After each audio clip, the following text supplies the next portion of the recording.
Hello everyone, welcome to my YouTube channel happy children day. आज के मेरे podcast में मेरे साथ जुड़ चुके हैं एक special guest mister Prabhakar sir. Mister Prabhakar sir, thank you for joining us. तो मेरा आपसे पहला प्रश्न है कि बचपन जो है वो मनोवैज्ञानिक रूप से इतना महत्वपूर्ण क्यों बताया गया है? Thank you. आपका प्रश्न बहुत अच्छा है और आप सभी को आज बाल दिवस की हार्दिक शुभकामनाएं। और जहाँ तक ये प्रश्न है, मेरा मानना है कि बचपन जो है बहुत बचपन का जो योगदान है जीवन की दिशा को निर्धारित करने में बहुत अहम भूमिका निभाता है। बचपन को यूँ भी कह सकते हैं हम कि बचपन एक ऐसा खेत है जिसमें हम बीज बोते हैं और हमारा एक भविष्य बनता है, उसमें फल प्राप्त होते हैं। अगर बचपन से बच्चों में अच्छे संस्कार, अच्छे विचार डाले जाएँ उनके मन मस्तिष्क में, तो भाई जीवन पर्यंत चलते हैं, क्योंकि बचपन की जो स्मृतियाँ होती है वो जीवन पर्यंत मन मस्तिष्क में रहती है।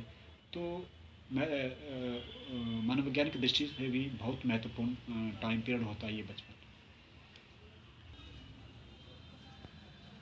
Thank you sir. तो मेरा प्रश्न है कि बच्चे सबसे जल्दी कैसे सीखते हैं? बहुत अच्छा प्रश्न आपका दूसरा जो आपने पूछा कि को बच्चों में जो सीखा जाता है, बच्चों को जो सिखाया जाता है वो जल्दी कैसे अचीव करते हैं चीज़ों को।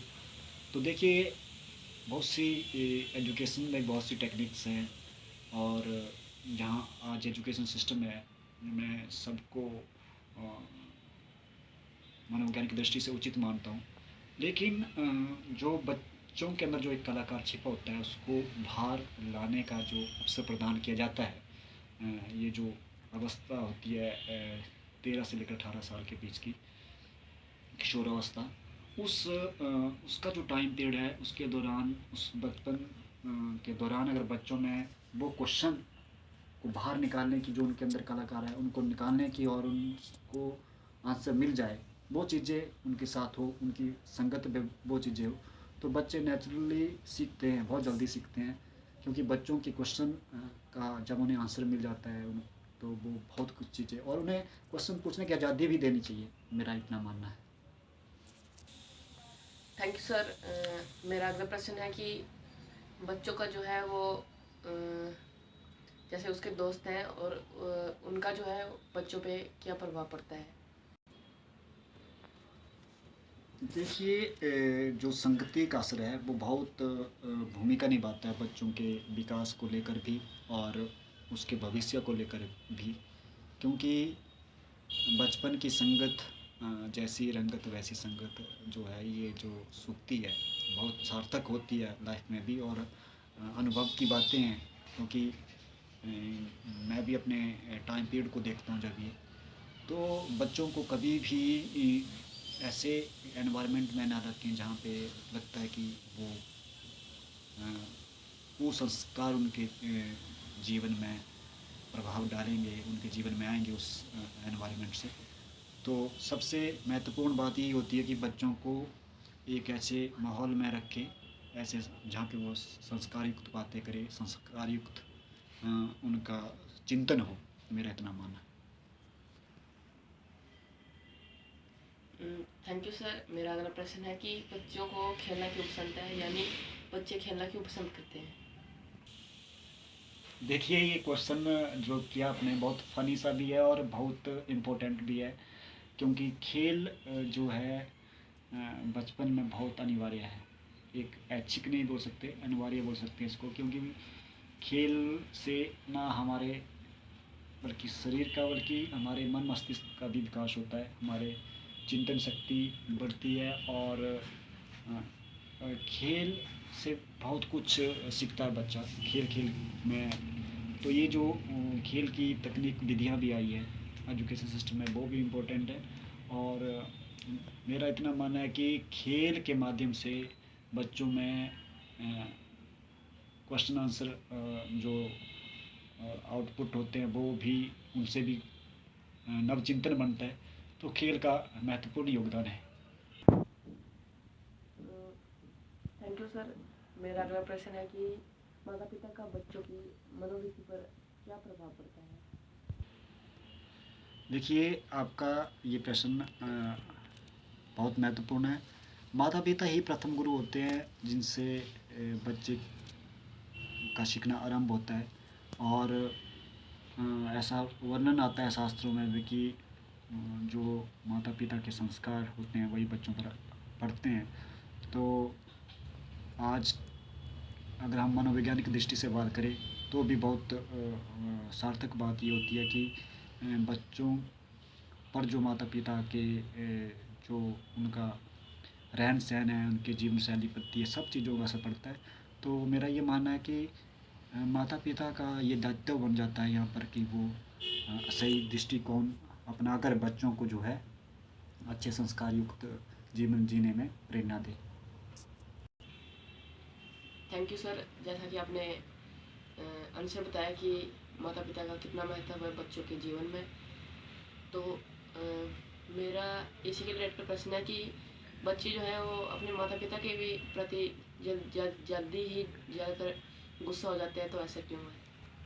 देखिए, जो बच्चों में भावनाएं होती है बहुत गहरी होती है, और उनको अगर व्यक्त ना किया जाए, वो व्यक्त करने में असमर्थ है या किसी कारणवश वो व्यक्त नहीं कर पाते, तो उनका जो है माता पिता के प्रति भी चिड़चिड़ापन रहता है, या वो उनका जो क्रोध है वो बढ़ता है। तो मेरा ये मानना है कि उनको उनकी भावनाओं व्यक्त की जाए, इतना सामंजस्य माता पिता को भी अपने बच्चों के प्रति रखना चाहिए। और उस सामंजस्य में बच्चे का दायित्व बनता है कि वो भी अपने माता पिता की जो है एक मान सम्मान करते हुए उनकी भावनाओं का भी रिस्पेक्ट करे, और खुद भी अपनी भावनाएं व्यक्त करे जो उसके जीवन को सही दिशा दे सकती है। तो मेरा अगला प्रश्न है कि आज के बच्चों के लिए जो ज़्यादातर चुनौती क्या है? जैसे देखिए, आज जो बच्चों के सामने चुनौतियां हैं वो बहुत बच्चों को परेशान भी करती है, और माता पिता को भी, और काफ़ी हद तक जो है इन चुनौतियों से निपटने में जो मदद करता है वो बच्चों में आत्मविश्वास, उनका आत्मविश्वास, और माता पिता का और गुरुजनों का जो भी दृष्टिकोण रहता है वो भी असर डालता है। तो सबसे पहली चुनौती तो ये है कि आज के परिवेश में पढ़ाई का स्तर जो है इतना कंपटीशन बढ़ गया है, हर फील्ड में देखो आप जहाँ भी जाएंगे, तो वो भी चुनौती है। लेकिन इसके साथ साथ सुलभ भी बहुत कुछ हो गया है। जहाँ पे मैं बात करूँ कि आज से 20-25 साल पहले जो अगर हम कुछ चीज़ें प्राप्त करते थे, कुछ ज्ञान प्राप्त करते थे, तो बहुत सी कई चीज़ों से गुजरना पड़ता था। लेकिन आज आपके पास सब कुछ है इंटरनेट के माध्यम से। तो तकनीकी व्यवस्था के कारण जहाँ सुलभता भी आई है, लेकिन कहीं चुनौतियाँ भी हुई है कि स्क्रीन पे ज़्यादा टाइम बिताना, बच्चों को मोबाइल पे ज़्यादा चिपके रहना, ये चीज़ें चुनौतियाँ हैं। उनसे कैसे छुटकारा जाए, ये चीज़ें भी देखने लायक। तो सर क्या आप अपना संदेश प्रकट कीजिए बाल दिवस के प्रति कृपया। देखिए, बहुत अच्छा प्रश्न है आपका। बाल दिवस का मेरा जब ये संदेश, तो ये सबसे पहले तो सभी भारतवासियों को, हिमाचल वासियों को शुभकामनाएं।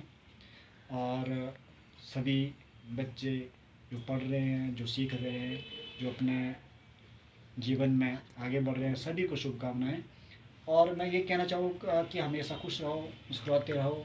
बचपन है, बचपन दोबारा नहीं आता। बचपन बहुत इम्पोर्टेंट टाइम है। मेरा बच्चों को भी यही संदेश रहता है जब मैं अपने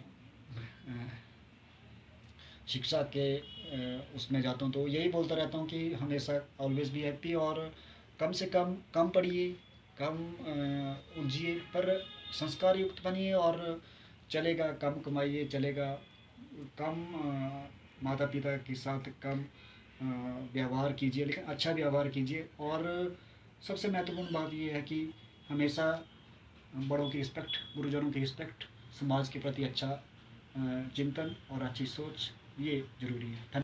धन्यवाद।